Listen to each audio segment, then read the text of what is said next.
지켜주신 야곱아 두려워 말라 내가 너를 구속하였고 내가 너를 지정하여 불렀나니 너는 내 것이라 너는 내 것이라 우리가 고난의 바다를 지날 때 세상을 보지 말아요 불꽃 같은 눈으로 우리 지켜주신 예수님만 바라보세요 이스라엘아 두려워 말라 내가 너를 구속하였고 내가 너를 지정하여 불렀나니 너는 내 것이라 너는 내 것이라 우리가 고난의 바다를 지나니 우리 너를 식물 못하리라 불 가운데 지날 때 주님 함께 가시니 살지도 못하리라 야곱아 두려워 말라 내가 너를 구속하였고 내가 너를 지혜하여 불렀나니 너는 내 것이라 내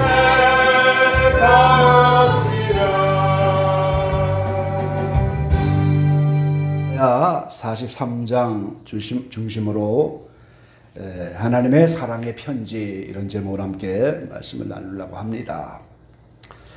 이 성경을 흔히 하나님의 말씀이다 우리는 그렇게 표현하고 있죠.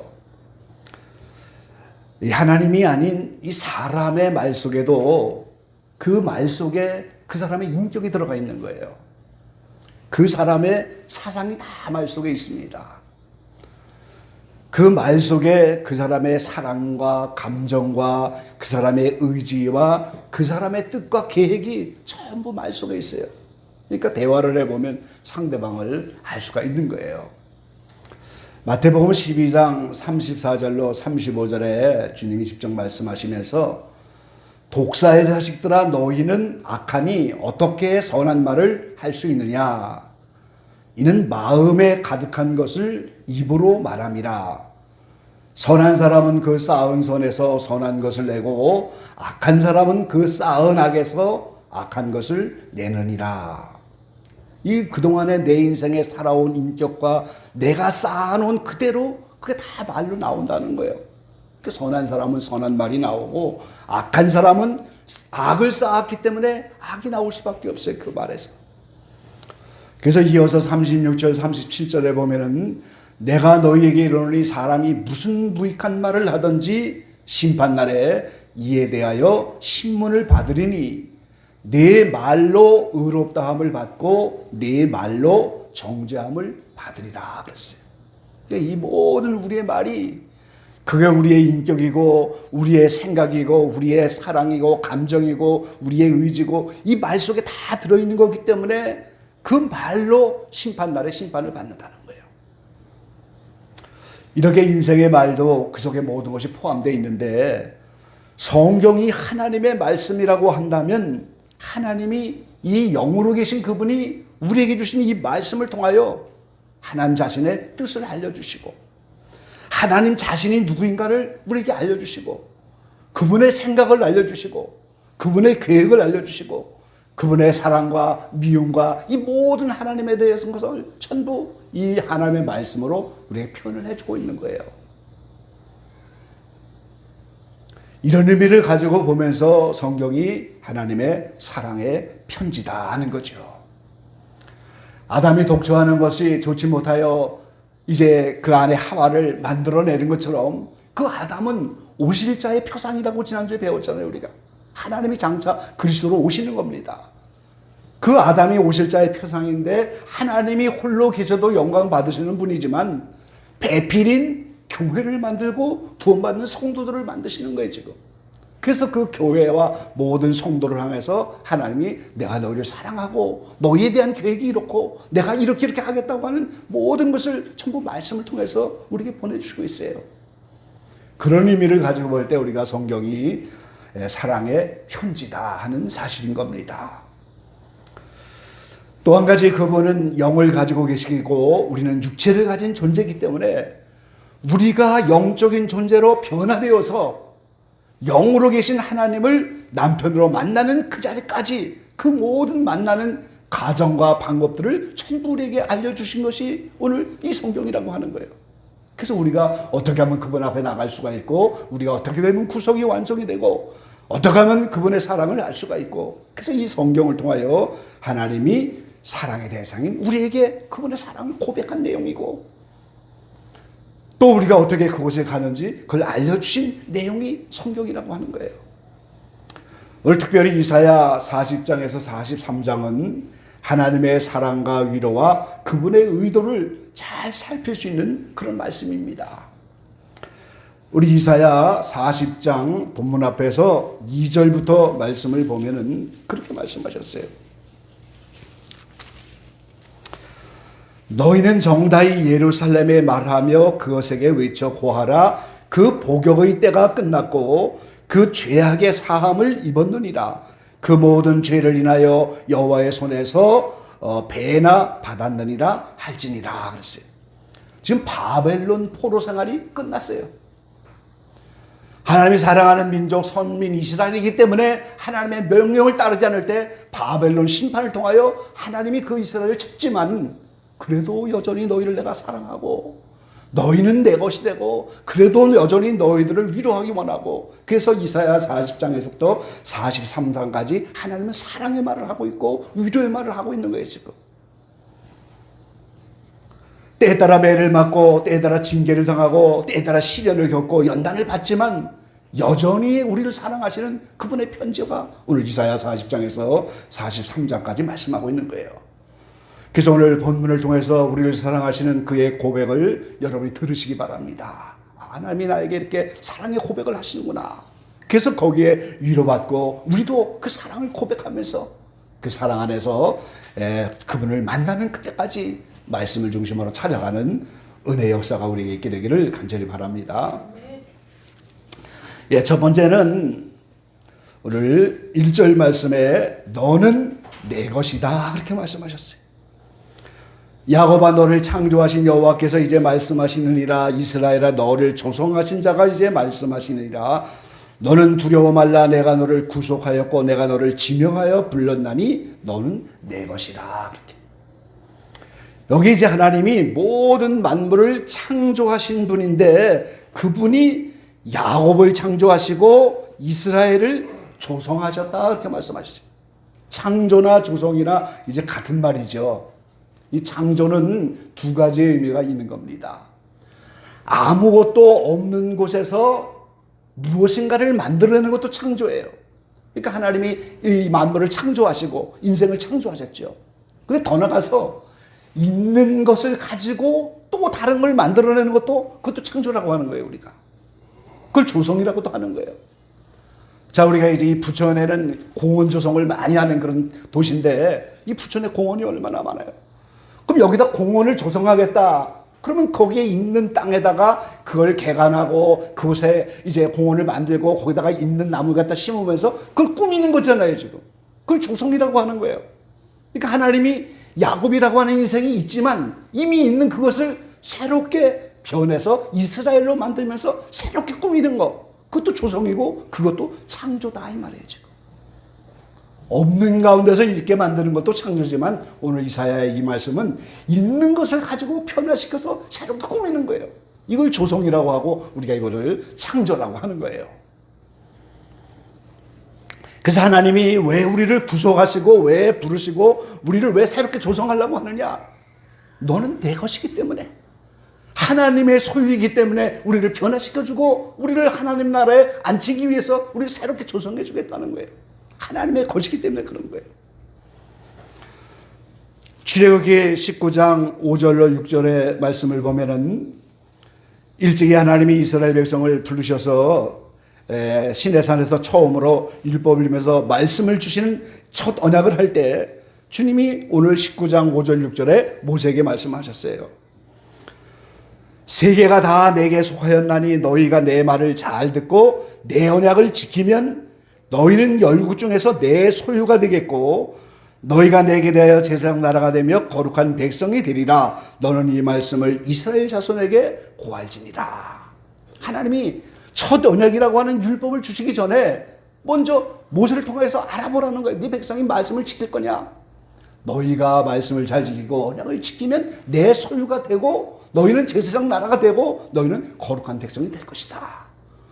이스라엘 백성이 아멘으로 하여 우리가 다 그 말씀을 지키겠습니다. 언약을 했기 때문에, 그것도 피로 언약을 했기 때문에 언약서를 쓰고 하나님은 언약 말씀을 주신 거예요. 그런데 이스라엘 민족은 가나안 땅에 들어가서도 계속해서 그 구약의 역사를 보세요. 그 모든 왕들이 하나님을 잘 섬깁니까? 하나님을 섬기지 않죠. 계속 우상을 섬기고. 그러니까 끝내 예수님까지 십자가에 못 박은 그들이 멸망을 당할 수밖에 없고 첫 언약이 깨져버린 거예요, 지금. 그래서 예수님이 오셔서 새로운 언약을 당신의 피로 언약을 하시면서 우리에게 새로운 말씀을 주시면서 이제는 이 새로운 새 언약 안에 들어오는 하나님의 자녀들을 내 것이고 내 소유다. 주님은 그렇게 말씀하시는 거예요.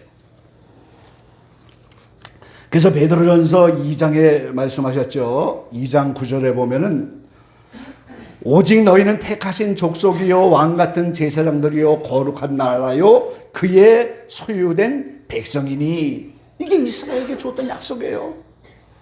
언약을 지키는 너희가 내 소유고 내 백성이고 너희가 제사장 나라고. 그런데 이스라엘이 그것을 지키지 못하니까 이방인인 우리를 부르셔서 이제는 예수 믿는 우리가 새 언약으로 들어와서 우리가 하나님의 소유가 되고 거룩한 백성이 되고 그 가운데 제사장들이 나타나게 돼 있다는 거예요.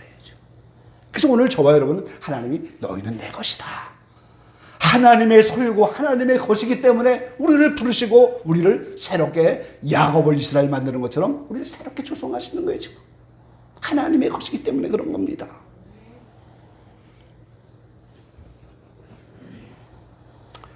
사도행전 11장 26절 말씀에 보면은 이렇게 말씀하셨죠. 만남의 안디옥에 데리고 와서 둘이 교회에 1년간 모여 있어 큰 무리를 가르쳤고 제자들이 안디옥에서 비로소 그리스도인이라 일컬음을 받게 되었더라 그랬어요. 예수님이 부활승천하면서 이 복음이 예루살렘을 지나서 이제 사마리아 땅끝까지 전해지는데 스데반 집사님의 순교 사건으로 다 흩어지면서 안디옥까지 복음이 전해졌어요. 그래서 그 안디옥에 바나바를 파송하고 그 바나바가 사울 곧 바울을 데려다가 거기서 1년간 목회를 하면서 성령이 충만하고 은혜가 충만하여 많은 사람이 예수를 믿었어요. 그러니까 그 지역의 안디옥의 모든 사람들이 저들이야말로 그리스도의 것이다. 저들이야말로 그리스도인이다. 이렇게 불렀다는 거예요. 그래서 그 그리스도인이다. 이 말은 그리스도의 것이다. 그 말이에요. 그걸 크리스찬이라고 하는 거예요, 우리가. 그러니까 크리스찬이라고 하는 언어는 저들은 예수 그리스도의 것이다. 예수님의 것이다. 예수님 안에 있는 자들이다. 이런 말을 처음으로 듣게 됐다는 거예요. 그게 오늘 크리스찬이라는 의미가 되는 거예요, 여러분. 머지않아 주님이 오시면 지난주에 말씀드린 것처럼 예수님은 우리를 위해서 십자가에 달려 죽으신 분이지만 부활하여 그리스도 메시아가 되셨잖아요. 그러니까 이제는 그리스도 예수의 이름으로 오는 것이 아니고 메시아 이름으로 그리스도 이름으로 오시는 거예요, 그분이.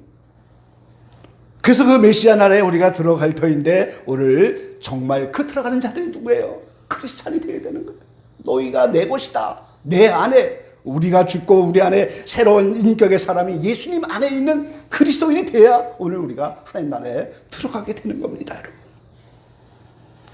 이 마지막 때 우리가 이런 원리를 알아야 되죠.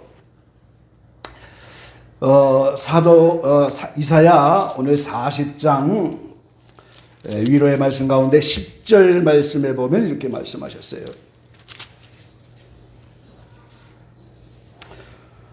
보라, 주 여호와께서 장차 강한 자로 임하실 것이요 친히 그 발로 다스릴 것이라. 보라, 상급이 그에게 있고 보응이 그 앞에 있으며 그랬어요. 여호와께서 하나님이 장차 오실 것인데 그리스도 메시아 재림하시는 예수님으로 오시는데 그분이 와서 다스릴 것이고, 이제는 잘한 자에게 상급을 주고 오늘 잘못한 자에게는 보응이 뒤따라서 오늘 하나님 나라가 나타날 것입니다. 그 분명히 다시 오시는 거예요. 근데 이 마지막 때 오늘 우리는 그리스도인이다, 저들이 그리스도의 것이다, 저들이 정말 크리스찬이다, 이런 말을 듣는 그런 인생이 돼야 하는 거죠. 기독교를 개독교라고 욕을 하면서 오늘 이 세상에 기독교가 빛을 드러내지 못하는 그런 때를 살아가는데, 이럴 때일수록 우리가 안디옥의 성도들처럼 저들이야말로 크리스찬이다, 이런 말을 들어야 돼요. 왜 기독교를 개독교라고 하면서 왜 우리가 그런 말을 듣지 못합니까? 예수님다운 인격을 드러내지 못하기 때문에, 예수님의 향기를 드러내지 못하기 때문에 그러는 거예요. 기독교 안에 속한 모든 자들이 오늘 성령의 역사로 안디옥교처럼 하나님의 은혜가 풍성하고 성령과 권능의 역사가 풍성하여서 저들이야말로 그리스도의 것이다, 저들이야말로 크리스찬이다, 이 소리를 들어야 되는데 예수님의 향기가 없는 거예요. 500만, 600만, 1000만 명이 예수를 믿는다고 해도 그리스도인 같은 그런 모습이 없기 때문에 그런 욕을 먹고 사는 이 마지막 때 기회가 되는 겁니다, 여러분. 예수님의 향기를 찾아보기 어렵고 예수님의 아름다운 인격을 찾아보기가 어렵기 때문에 그러는 거예요. 그런데 감사한 건 뭡니까? 그렇게 연약하고 그렇게 부족하여도 여전히 사랑하시는 것은 너희가 내 것이기 때문인 거예요. 하나님의 소유로 삼았기 때문에 어찌하든지 약속대로 천국에 갖다 앉혀야 되기 때문에 오늘 저와 여러분을 조성하시면서 새롭게 꾸미고 변화를 주려고 이런저런 환경을 주면서 때에 따라 매를 주기도 하고 징계를 주기도 하지만 또 사랑의 품으로 안아주면서 여전히 그분의 소유이기 때문에 우리를 버리지 않고 계속해서 우리를 끝까지 인도해 주시는 거예요.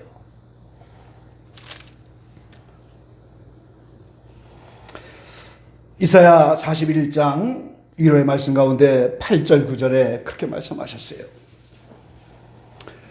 그러나 나의 종 너 이스라엘아, 나의 택한 야곱아, 나의 벗 아브라함의 자손아, 내가 땅 끝에서부터 너를 붙들며 땅 모퉁이에서부터 너를 부르며 네게 이르기를 너는 나의 종이라 내가 너를 택하여 실어버리지 아니하였다 하였노라. 아멘. 하나님이 택한 백성이고 하나님이 택한 자녀니까 실어버리지 않는 거예요. 부모 자식 간에도 아무리 자식이 잘못해서 애증의 관계가 있지만 그 자식을 버릴 수가 없고 여전히 사랑할 수밖에 없는 게 부모 심정이 아니겠어요? 똑같은 하나님의 사랑도 마찬가지인 거예요. 아무리 크리스찬이라는 이름을 듣지 못하고 예수님의 향기를 드러내지 못하고 여전히 부족하고 죄 가운데 살아가도 그래도 택하여 버렸기 때문에 실어버릴 수가 없고 여전히 내가 너를 사랑한다고, 내가 너를 기뻐한다고 주님은 계속해서 말씀하고 있는 거예요. 내 것이기 때문에 그런 거예요. 내 것이기 때문에.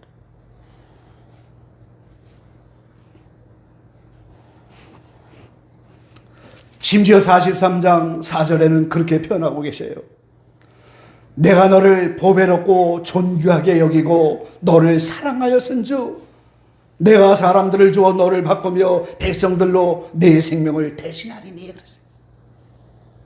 우리를 심지어 이렇게 연약하고 부족한 인생인데 하나님의 자녀로 택함을 받고 이렇게 하나님의 사랑을 받는다는 것은 보배롭고 존귀하게 여긴다고, 너를 사랑한다고, 사람들의 생명을 대신하여라도 너를 바꿀 수가 없다고 말이죠.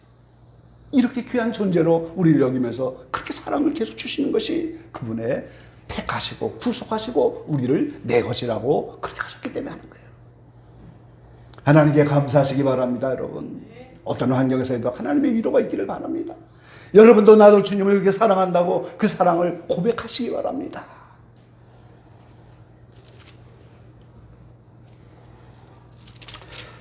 두 번째는 2절 말씀입니다. 본문 가운데 2절에 보면은 내가 물 가운데로 지날 때에 내가 함께할 것이라. 강을 건널 때에 물이 너를 침몰지 못할 것이며 내가 불 가운데로 행할 때도 탔지도 아니할 것이요 불꽃이 너를 사르지도 못하리니.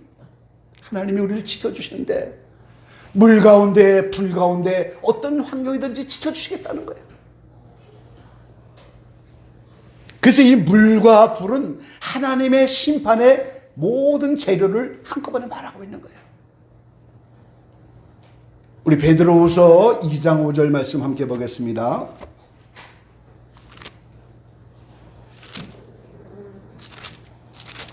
베드로후서 2장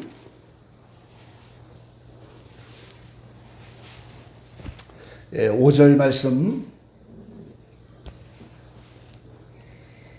우리 10절까지 한번 교독해 보시죠. 옛 세상을 용서치 아니하시고 오직 의를 전파하는 노아와 그 7 식구를 보존하시고 경건치 아니한 자들의 세상에 홍수를 내리셨으며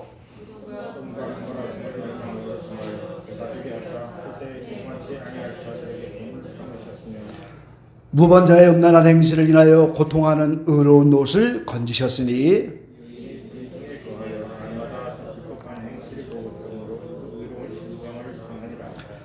주께서 경건한 자는 시험에서 건지시고 불의한 자는 형벌 아래 두어 심판날까지 지키시며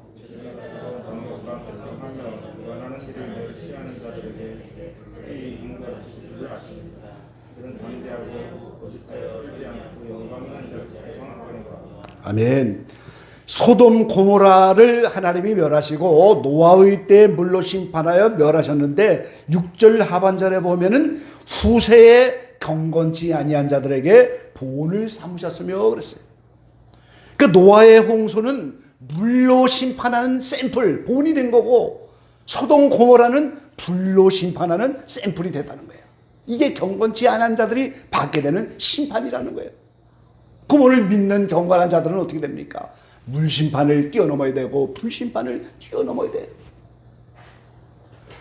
한밤중에 찾아온 니고데모를 향해서 주님은 뭐라고 말씀하십니까?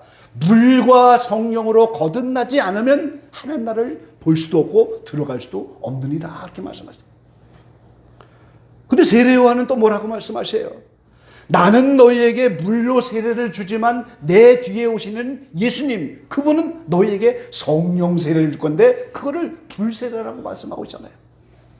그러니까 오늘 우리가 물세례도 받고 불세례도 받고 그래야 성령 세례 받고 가나안 땅에 들어가는 건데 그 물과 불은 물심판, 오늘 불심판이라는 거예요. 그 물로 심판받는 건 언제입니까? 홍해를 건너는 게 물로 심판받는 거예요. 그래서 고린도전서 10장에 보면은 물로 심판한 그걸 세례를 오늘 본이라고 모형이라고 거울이라고 말씀합니다. 우리가 아무리 출애굽을 했어도 첫 번째 연단을 마치고 물 세례를 받아야 물 심판을 뛰어넘는 거예요. 그게. 그래서 첫 번째 연단 가운데 가정불화가 일어나고 병이 걸리고 귀신이 들리고 수많은 역사로 악령들을 우리에게 붙이지만 그 가운데도 하나님은 우리를 지켜주시겠다 그 말이에요. 그뿐만이 아니죠. 마지막 불세례, 성령 세례는 요단강을 건너가야 끝이라는 건데 그건 우리에게 세 번째 연단을 말하는 거예요. 그게 풀 같은 연단이에요, 여러분. 그게 불세례예요. 세 번째 연단도 마찬가지죠. 환경은 여전히 가정이 파괴되고 경제가 어렵고 몸에는 이제 욕과 같이 악창도 나고 자녀들이 죽기도 하고 그런 수많은 인생의 불행을 겪는 그 불세례를 받기 위한 그 과정, 불심판을 면제받아야 되는 거예요. 그런데 그 환경 가운데도 하나님이 지켜주시겠다는 거예요. 첫 번째 연단 과정도 지켜주고 세 번째 끝에 과정도 지켜줘서 물과 불이라고 하는 어떤 환경이 와도 그걸 뛰어넘고 결국은 가나안 땅에 들어가게 만들어 주시겠다. 그 약속을 하시는 거죠.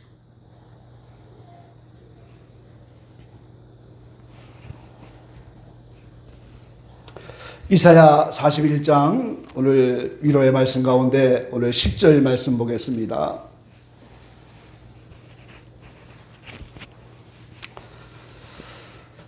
두려워 말라. 내가 내와 너와 함께함이니라. 놀라지 말라. 나는 네 하나님이 됨이니라. 내가 너를 굳세게 하리라. 참으로 너를 도와주리라. 참으로 나의 의로운 손으로 너를 붙들리라. 13절에도 또 말씀하시죠.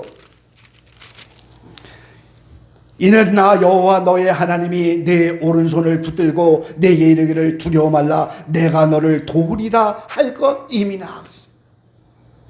그 하나님이 그분의 왼손으로는 오른손을 붙들어서 위로의 품으로 안아주시고 일하는 능력의 오른손으로 도와줄 거라고 환경하면서, 그러니까 두려워 말라고, 부세게 해주겠다고. 왜? 하나님이 우리를 내 것으로 삼으시고 이제 너는 내 것이라 하시고 하나님이 오늘 우리의 하나님이 되셨기 때문에 그러면서 우리를 굳세게 해주는 거예요. 그렇기 때문에 우리를 버리지 아니하시고 도와주시는 것이고 의로운 능력에 일하는 손으로 붙들어 주시는 거예요.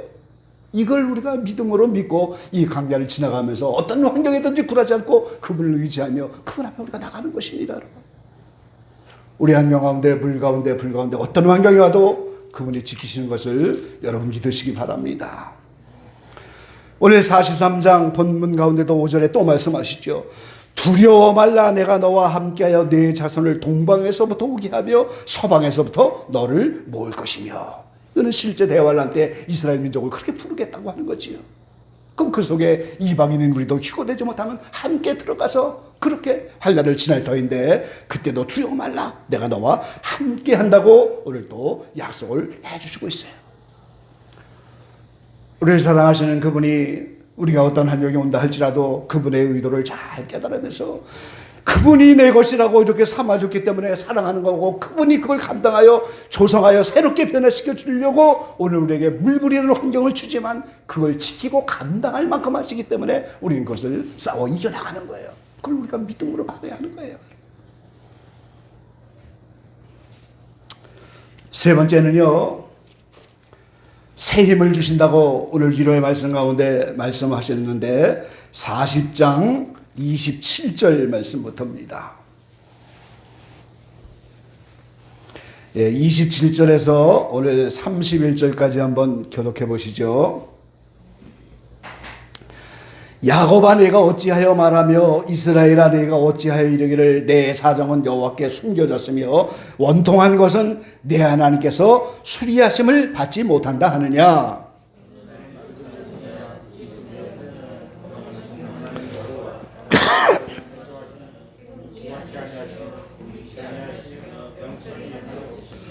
피곤한 자에게는 능력을 주시며 무능한 자에게는 힘을 더하시나니. 다 같이 봅니다. 오직 여호와를 앙망하는 자는 새 힘을 얻으니 독수리의 날개치며 올라감 같을 것이요 다른 박질하여도 곤비지 아니하겠고 걸어가도 피곤치 아니하리라. 아멘. 신명기 말씀에 보면요, 하나님이 이스라엘 백성을 훈련시킬 때 독수리가 어린 새끼를 등에 업는 것처럼 등에 업고 높은 공중에 올라가서 그 어린 새끼를 그냥 땅으로 떨어뜨리잖아요. 그럼 이 어린 독수리가 이제 간 날개가 나와서 살아보려고 얼마나 몸부림을 치겠어요.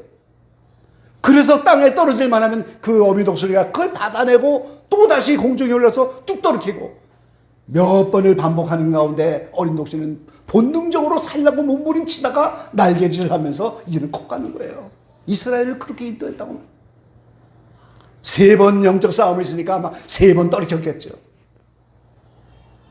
우리는 어린 독수리 새끼처럼 살려고 하나님이 어미처럼 우리를 공중에서 높이 떨어뜨렸는데 우리가 다 가진 환경이 다 하나님이 떨어뜨리신 거예요. 지금 떨어지면 죽는 거잖아요. 그러니까 날개짓을 해야 되는데 그 날개짓을 한다는 그것이 매번 새 힘을 주어야 날개짓을 하는 거예요. 독수리가 한 번 날개질하고 가만히 있으면 또 떨어지는 거예요. 계속해서 날개질을 해야 독수리는 계속해서 날 수가 있는데 계속 날개질을 할 수 있도록 새 힘을 주신다 이 말이에요. 지금 여러분이 오늘 아침에 이 말씀을 믿음으로 받으시기 바랍니다.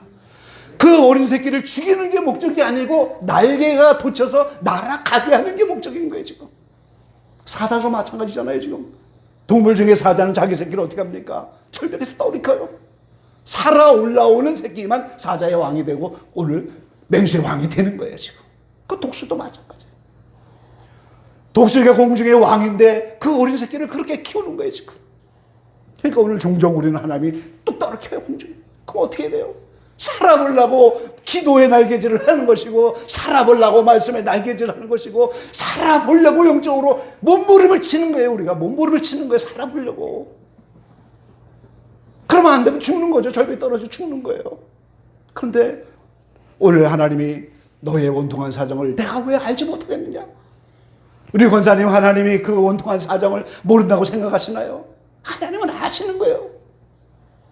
여러분의 원통한 사정을, 왜 나의 사정을 알지 못하고 나를 왜 이렇게 두시느냐? 절대 그렇게 말해서는 안 돼요. 불꽃 같은 눈을 보시는 그분이 왜 그 사정을 모르겠어요? 다 그 사정을 아시는 거예요, 지금.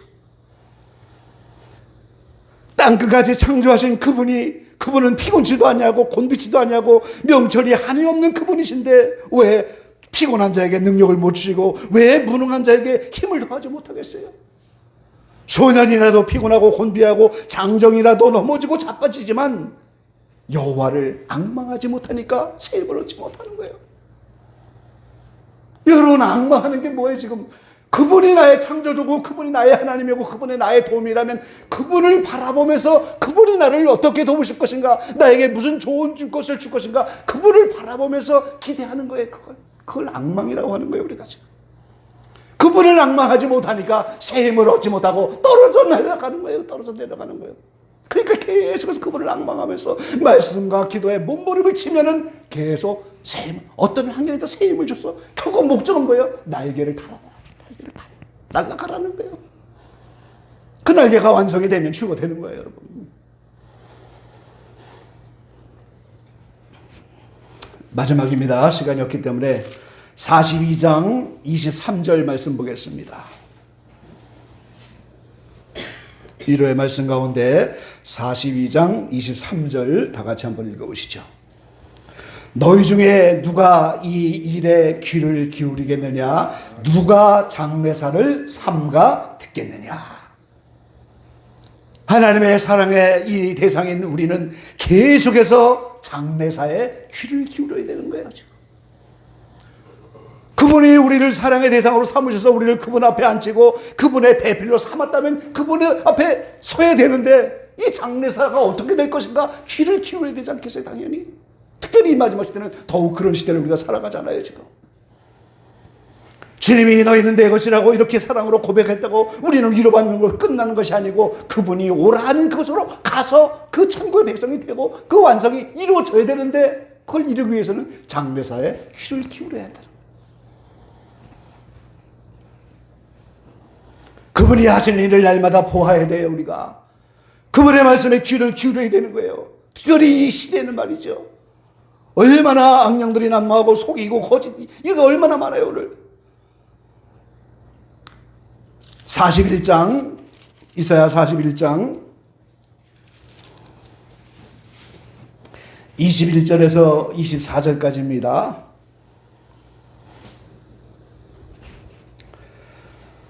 자, 이 우상을 섬기는 사람들에게 지금 하는 말씀이에요. 21절로 24절까지 한번 교독합니다. 나 여호와가 말하노라. 너희 우상들은 소송을 일으키라. 야곱의 왕이 말하노니 너희는 확실한 증거를 보이라.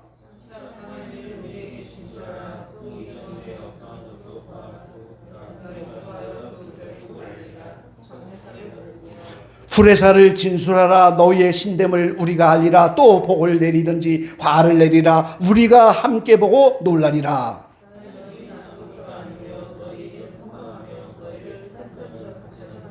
예, 이게 우상이에요 지금. 우상이 장례사를 어떻게 알고 후레사를 어떻게 알고 그 우상이 그걸 일으킬 힘이 어디 있겠어요? 거짓신들을 섬기는 사람들에게 책망하시는 내용인 겁니다. 26절 말씀입니다. 누가 처음부터 이 일을 우리에게 고하여 알게 하였느뇨? 누가 이전부터 우리에게 고하여 이가 옳다고 말하였느뇨? 능히 고하는 자도 없고 보인 자도 없고 너의 말을 듣는 자도 없도다. 처음부터 이 일을 고한 것은 오직 하나님 한 분뿐이 없다는 거예요. 어느 우상이 감히 장례사를 말하겠어요? 오직 하나님 한 분만이 오늘 장례사를 말하시는 분이에요. 42장 9절 말씀입니다. 보라, 전에 예언한 일이 이미 이루어졌느니라. 이제 내가 새 일을 고하리라. 그 일이 시작되기 전에라도 너희에게 이르리라. 아멘. 시대마다 새 일을 행하시는 분인데 새 일을 행할 때마다 먼저 고한다는 거예요. 먼저 알게 하신다는 거예요 지금.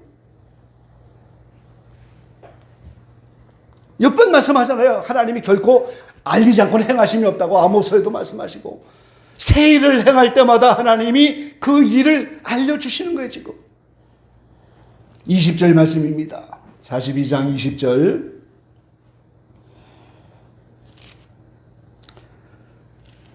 네, 42장 9절 말씀이에요. 9절. 예, 9절 보셨죠? 예, 그 다음에 42장 20절 말씀입니다. 내가 많은 것을 볼지라도 유의치 아니하며 귀는 밝을지라도 듣지 아니하는도다. 자, 많은 것을 보여주어도 거기에 유념치 않기 때문에 내가 보려고 하는 것만 보는 거예요. 사람들이 많은 것을 들어도 듣지 않는 거예요. 지금. 그래서 새 일을 행할 때마다 알려주시고 계속해서 해주시는데도 우리 인생은 깨닫지 못하는 거예요. 43장 10절 말씀입니다. 나 여호와가 말하노라. 너희는 나의 증인 나의 종으로 택함을 입었나니 이는 너희로 나를 알고 믿으며 내가 그인 줄 깨닫게 하여라 함이니라. 나의 전에 지음을 받은 신이 없었느니라. 나의 후에도 없느니라. 12절 말씀이에요.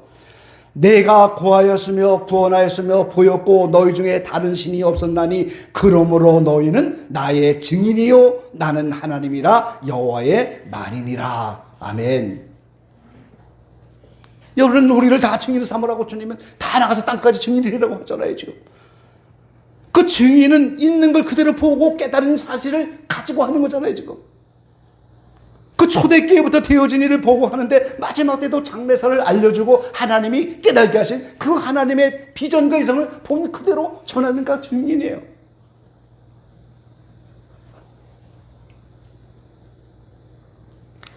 (43장) 18절에서 19절 20절까지 또 보겠습니다. 너희는 이전 일을 기억하지 말며 옛적 일을 생각하지 마라. 보라, 내가 새 일을 행하리니 이제 나타날 것이라. 너희가 그것을 알지 못하겠느뇨. 정령이 내가 광야의 길과 사막의 강을 내리니 장차 들짐승고 실랑과 및 타조도 나를 존경할 것은 내가 광야의 물들을 사막의 강들을 내어 내 백성 나의 택한 자로 마시게 할 것이니라. 이 새 일을 행하는 게 무슨 일이에요? 이스라엘을 불러 모아서 이 광야와 사막 같은 그 이스라엘 땅에 물이 흐르게 하되 영적인 것도 똑같이 하나님을 떠났던 그 백성의 마음이 사막과 같은 광야 같은데 거기에 물을 공급하면서 그 택한 자를 다시 불러 모으겠다고 하는 대환란의 역사를 또 말하고 있는 거죠. 그래서 1차적으로 이스라엘 백성들이 큰 환란 때 이렇게 생수의 강과 같은 그 광야와 사막에 강을 내서 하나님이 그 백성 택한 자로 그걸 마시게 할 것인데 우리도 그때 환란 가운데서 하나님의 그 강물에 물을 마시게 될 거예요. 오늘 제가 숙제를 하나 드리겠습니다. 오늘 집에 가셔서 이사야 40장부터 43장을 꼭 한번 읽으시기 바라요. 매일 성경 석장을 읽으시죠, 여러분? 안 읽으시나요? 하루 3끼 식사하면 성경도 석장서는 읽어야 되죠. 오늘 양식이 이사야 40장, 거기서 43장까지. 이걸 내 영혼의 양식으로 삼아서 하나님이 나를 이렇게 사랑으로 고백하시고 이렇게 위로하시고 끝까지 지켜주시겠다고 약속하고 있구나. 그 말씀의 위로를 받고 우리도 힘을 얻으면서 오늘 그분을 의지하며 독수리 날개치면서 올라가는 것처럼 어떤 환경 가운데도 우리는 계속해서 갈 수 있는 거예요. 이 마지막 때 새 일을 행하시는 주님을 믿으시고 오늘 여러분이 하나님의 위로와 사랑 가운데서 다시 한번 그분을 사랑한다고 고백하면서 주님께 더 가까이 나갈 수 있는 택한 자의 삶이 되시기를 주의 이름으로 간절히 축원합니다. 기도하겠습니다.